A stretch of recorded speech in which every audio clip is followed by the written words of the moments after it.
Hi, my name is Robert. Please read the comments in the About section of this video.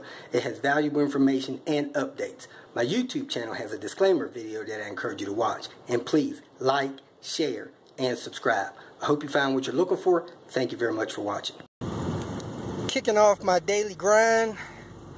Fired up my 740. It just about started right up. I did have to hit the gas once to get it to start. It did start. I changed the mass airflow sensor in it, so I'll see how that does. And I am on my way to pick up the deliverer to do some warranty repair for the young lady that purchased it. Also going to do an oil change for her. 740 seems to be riding a lot smoother with the mass airflow sensor replaced. The idle is not hunting near as bad as it was. It's just barely hunting. And everything's going smooth. I'll see if it restarts okay when I shut it off. We have the deliverer here for some service. We're going to do an oil change, possibly change a oil cooler line. Check to see why the car is vibrating at between 80 and 90 miles an hour. Probably got bad struts, that's just my guess. Someone that was checking the suspension evidently didn't torque the wheels on and left a lug nut loose. We're going to check, see why the cigarette lighter is not working and why the windshield washer fluid is not pumping windshield washer through the squirters. And fix the cassette player in the radio. So let's get started. We're going to start off with the oil change, get that out of the way. This engine is smoking. I drove it probably about 10-12 miles. I just checked the oil. I had absolutely nothing on the dipstick. My guess is that this car may have had 2 quarts in it. I hope more than that. But anyway, I talked to the new owner about checking the oil on this thing a couple times. She's been running this thing up around 100 miles an hour with very little oil in it. I'm going to change one of the oil lines on it. Oil cooler lines leaking. And see how much oil I drained out of the drain pan. So, man, you're trying to destroy these old cars. People, check your oil. If you don't know how, get lessons. Some people wonder why Volvo made a lot of these 850s take 6.5 quarts.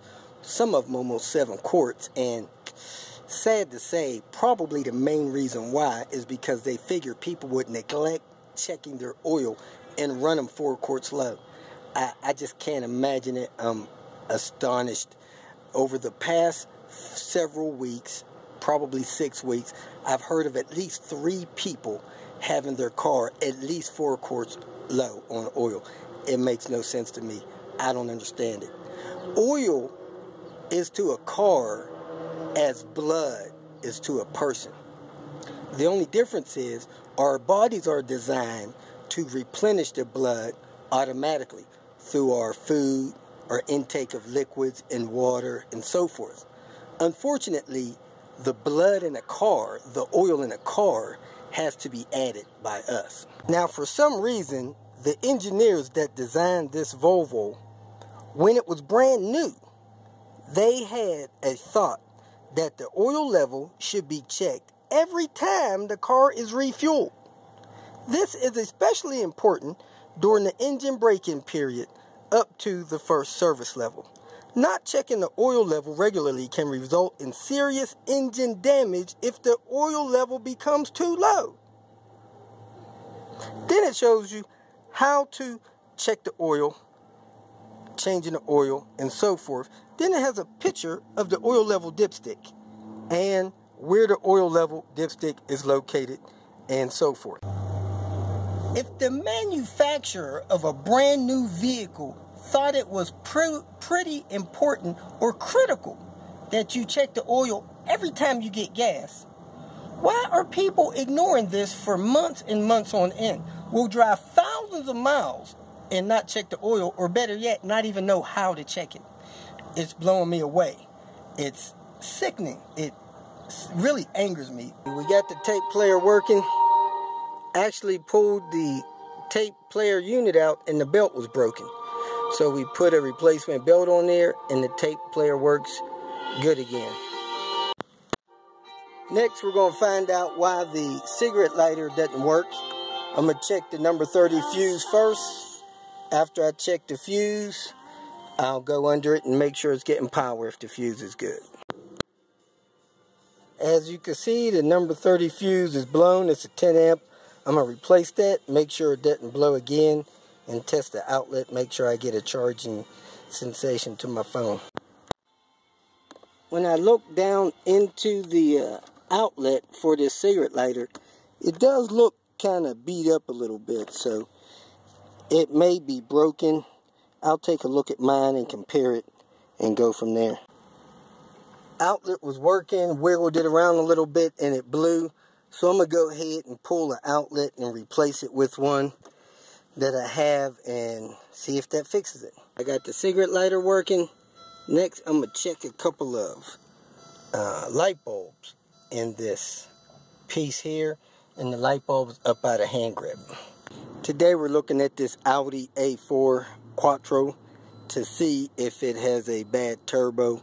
All of the indicators point that it has a bad turbo. It will not accelerate quickly. It drags, takes a while to get up to highway speeds, and it's smoking out of the exhaust. Just idling, you don't see a lot of smoke. Oh, there's smoke out of the other side, little smoke out of this side, and you see how wet the exhaust pipes are. You can see and smell the smoke there. I'm going to rev the engine, see if it puffs out a little more, but sometimes it doesn't until you put a load on it.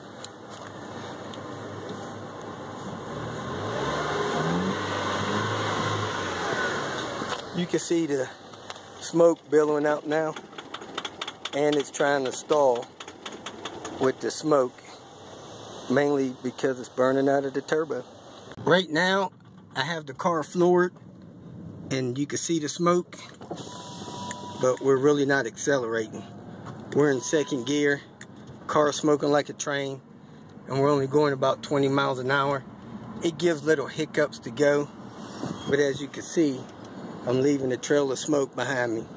I'm going to turn around and let you face the smoke that we are leaving behind us. So that's it there.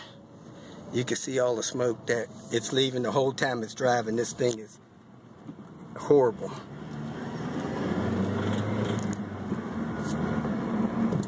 And it's just leaving a trail of smoke behind me. And that's how it looks through the rear view mirror, if you can see that.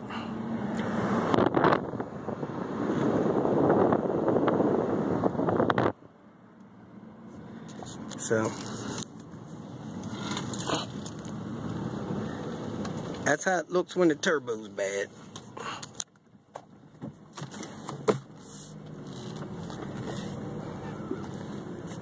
Folks, smoke's filling up inside the car.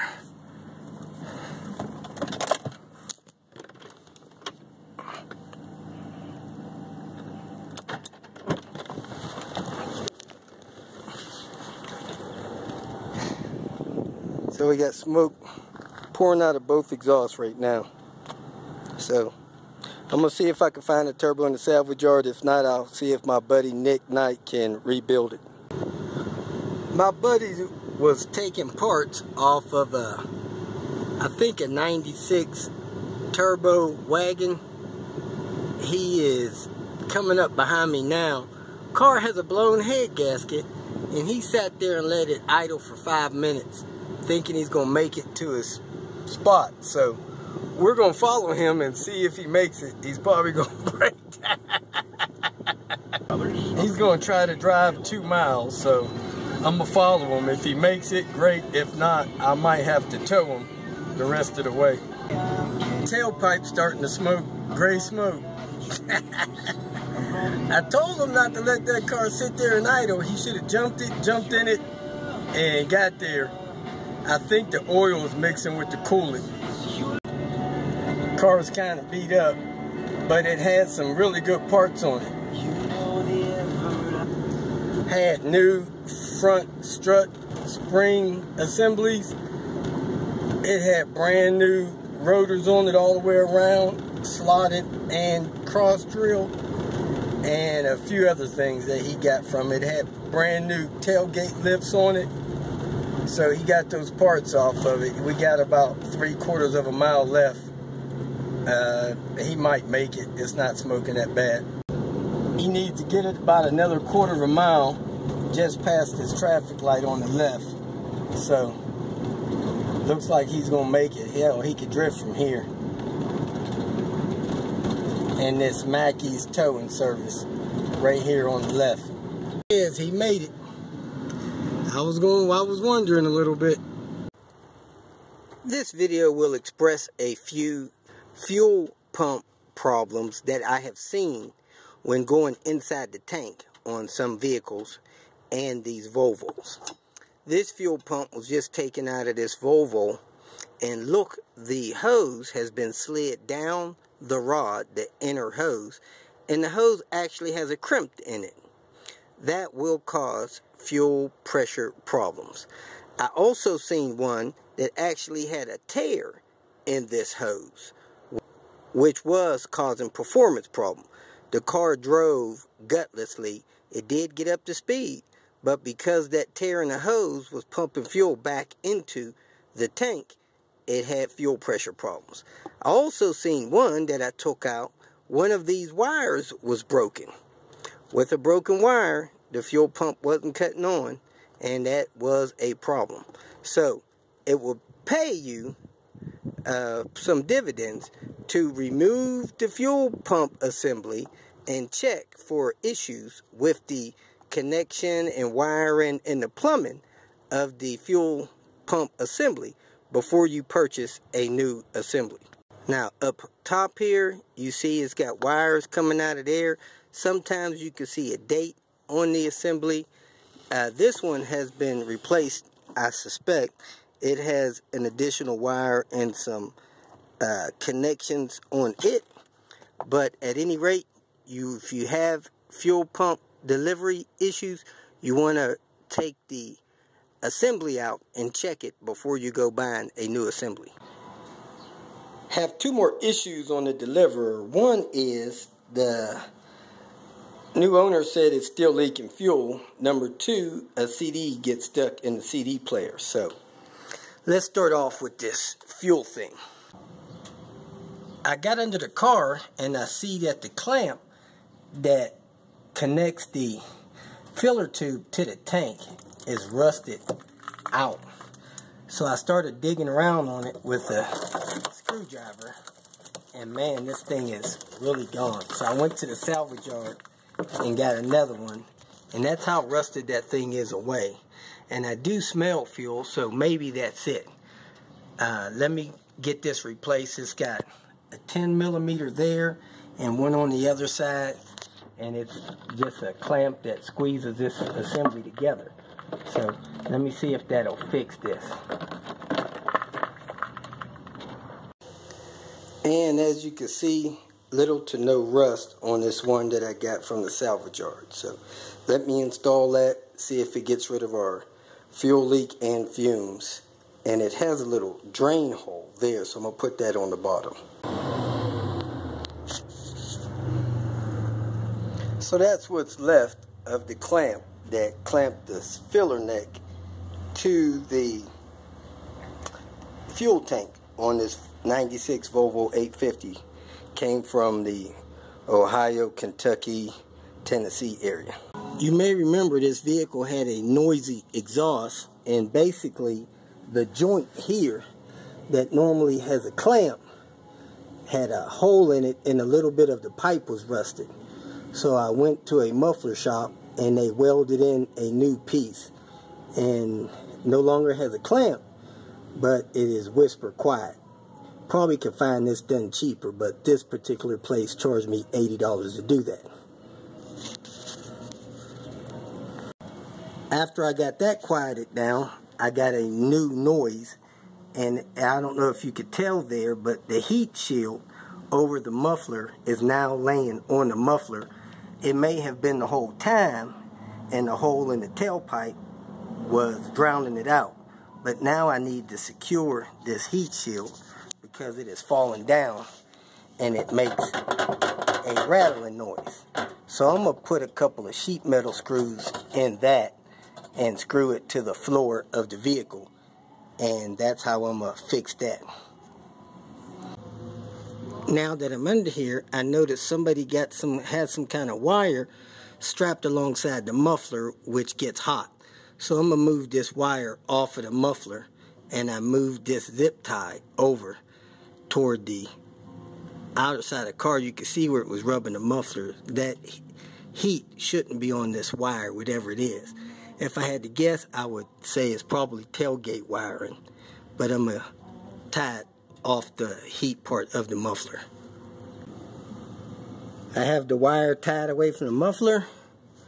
I have a screw in the heat shield into the floor there, and I have another one on the back side of that heat shield.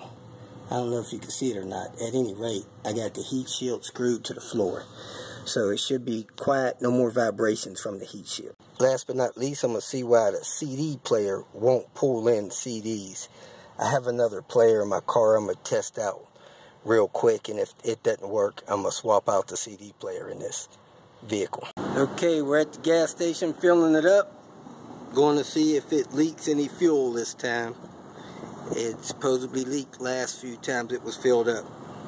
Started out with about 5 gallons. I've pumped 6 so far, so it's got about 7 or 8 gallons to go. We're up to 9 on the pump, so it's getting close to being full.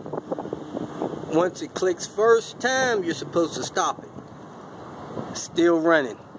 Here in New Mexico, we're allowed to let it run till it stops itself.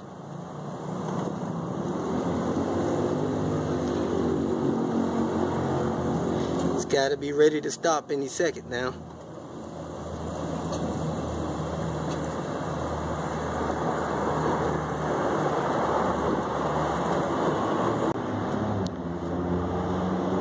It just stopped, and I don't see any fuel leaks, so we should be good to go.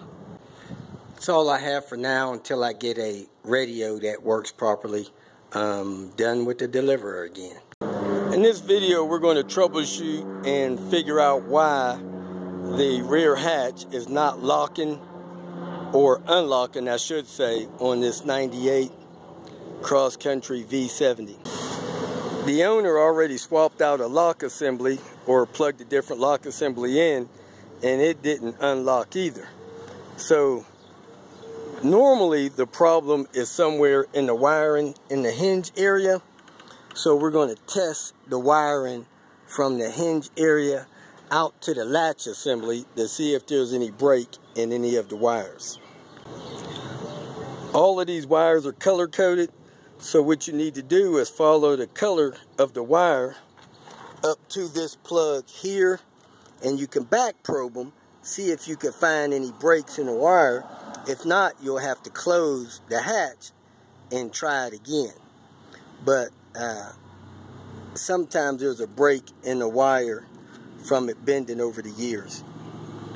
So you get your ohm or voltmeter and you set it to ohms, and you probe those wires and see if any of them are broken, which will mean they won't give you any ohms. Like this, man. What got no food? So I'm back probing that wire there, and as you can see, I do have a reading on my ohm meter, and it's back probing that wire there. So I'm gonna do each wire in that latch harness and see if I can find any broken. If you feel that this information was useful, please like it and share it with your social media friends.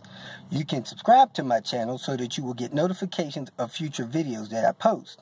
You can follow me on Twitter, and if you need to contact me directly, please visit my website. And if you have any questions, leave them below, and someone or myself will reply to them. Again, thank you very much for watching.